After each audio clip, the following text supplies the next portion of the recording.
Dear students, आज मैं आपके लिए सीबीएसई 10th और +2 पंजाब स्कूल एजुकेशन बोर्ड का टॉपिक अलंकार लेके आया हूं। अलंकार शब्द अलम और कार दो शब्दों के मेल से बना है। अलम का अर्थ है भूषण और कार का अर्थ है करने वाला। अतः अलंकार शब्द का अर्थ हुआ जो भूषित या अलंकृत करे वह अलंकार है। जिस प्रकार स्त्रियां अपने सौंदर्यवर्धन के लिए भिन्न भिन्न प्रकार के गहनों का प्रयोग करती हैं, उसी प्रकार कवि भिन्न भिन्न प्रकार के अलंकारों के प्रयोग से कविता कामनी की शोभा बढ़ाते हैं।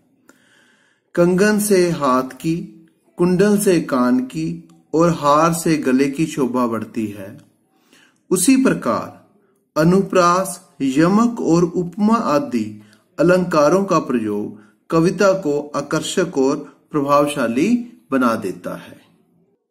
आओ एक उदाहरण देखते हैं। राकेश की चांदनी यमुना के जल पर चमक रही थी। इसी वाक्य को कवि ने अलंकारों के प्रयोग से लिखा। चारू चंद्र की चपल चांदनी चमक रही यमुना जल पर। उपरयुक्त उदाहरण में क की अपेक्षा ख में कहीं अधिक सौंदर्य है, क्योंकि ख भाग में अलंकार के प्रयोग ने चमत्कार और सौंदर्य उत्पन्न कर दिया है। अलंकार के भेद। अलंकार के मुख्य रूप से दो भेद हैं, शब्द अलंकार, अर्थ अलंकार। शब्द अलंकार क्या है? जहां शब्दों के कारण किसी रचना में चमत्कार उत्पन्न हो वहां शब्द अलंकार होता है। अनुप्रास, यमक, श्लेष आदि शब्द अलंकार हैं। दूसरा है अर्थ अलंकार। जहां अर्थों के कारण किसी रचना में चमत्कार उत्पन्न हो वहां अर्थ अलंकार होता है। उपमा, रूपक आदि इसके प्रसिद्ध अलंकार हैं। आओ अब हम आगे शब्दालंकार के भाग जो हैं अनुप्रास, यमक और श्लेष के बारे में पढ़ते हैं। सबसे पहले है अनुप्रास अलंकार। इसकी परिभाषा क्या है? जहां वर्णों की आवृत्ति से चमत्कार या सौंदर्य उत्पन्न हो वहां अनुप्रास अलंकार होता है। इसकी उदाहरण देखते हैं। कल कानन कुंडल मोर पखा, उर्पे बनमाल विराजत है। इस वाक्य में क वर्ण की 3 बार और ब वर्ण की 2 बार आवृत्ति से चमत्कार आ गया है। इसमें क वर्ण है, देखो बार बार आ रहा है, उसकी आवृत्ति हो रही है, और यहां पर ब वर्ण जो है उसकी आवृत्ति हो रही है। इस आवृत्ति से इस वाक्य में चमत्कार आ गया है। यह यहां अनुप्रास अलंकार है। आगे देखते हैं। सुरभत सुंदर सुखद सुमन तुम पर खिलते हैं। इसमें देखो स जो है वर्ण, इस काव्य पंक्ति में प्रयुक्त सुरभित, सुंदर, सुखद और सुमन शब्दों में स वर्ण की आवृत्ति हुई है और इस आवृत्ति से वाक्य में चमत्कार आ गया है। तो यहां स वर्ण जो है वह अनुप्रास अलंकार का बोध कराता है। अन्य उदाहरण देखें। मुदित महीपति मंदिर आए, सेवक सचिव सुमंत बुलाए। यहां पर म वर्ण और स वर्ण की आवृत्ति हो रही है। आगे देखो। संसार की समर स्थली में धीरता धारण करो। यहां पर संसार का स वर्ण और समर स्थली का स वर्ण, धीरता में ध वर्ण और धारण में ध वर्ण, इनकी आवृत्ति हो रही है, जिससे यह अनुप्रास अलंकार है। चारू चंद्र की चंचल किरणें खेल रही थी जल थल में। इसमें देखो चारू, चंद्र और चंचल शब्दों में च वर्ण, थल और जल और थल में ल वर्णों की आवृत्ति हो रही है। तरनी तनुजा तट तमाल तरवर बहुत छाए, बहु छाए। इसमें तरनी में तनुजा में तट में तमाल में तरवर में त वर्ण की आवृत्ति हो रही है।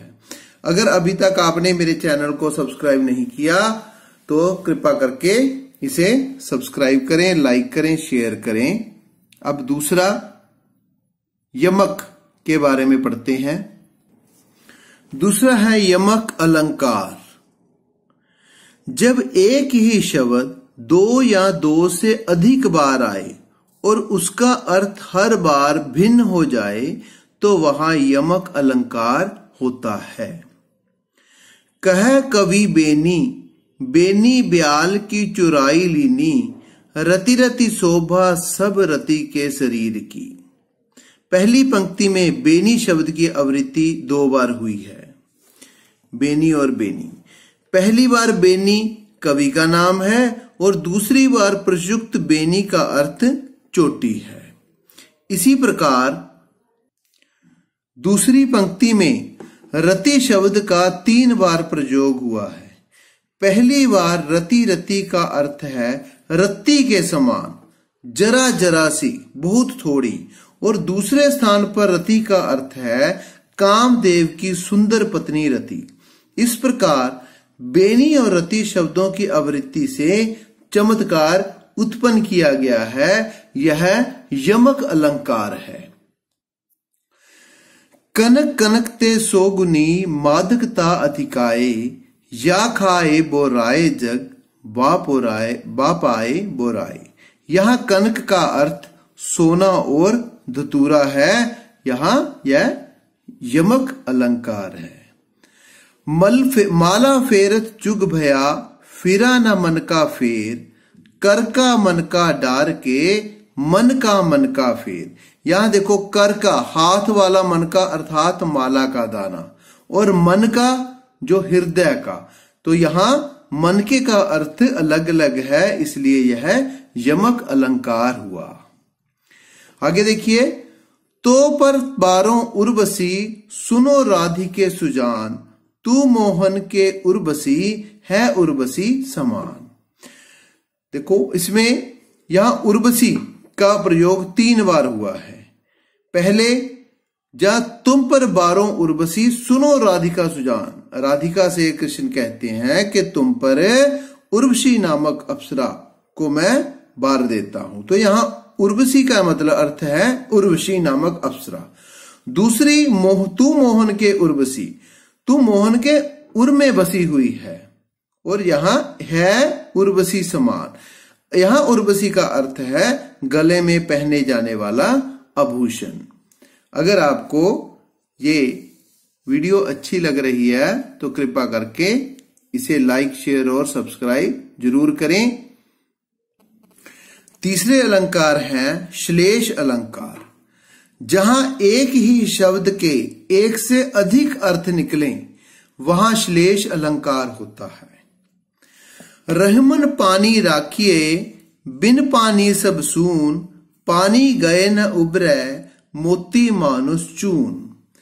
इस पंक्तियों में, इस दोहे में रहीम जी कहते हैं कि मनुष्य को पानी अर्थात अपनी इज्जत और मान मर्यादा की रक्षा करनी चाहिए। बिना पानी के सब सूना है, व्यर्थ है।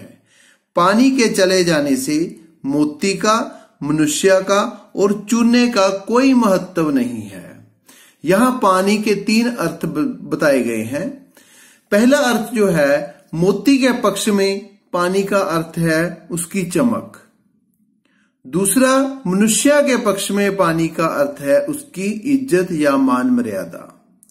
और चूने के पक्ष में पानी का अर्थ है पानी अथवा जल। बिना पानी के चूना भिगोया नहीं जा सकता और उससे सफेदी नहीं उभर सकती।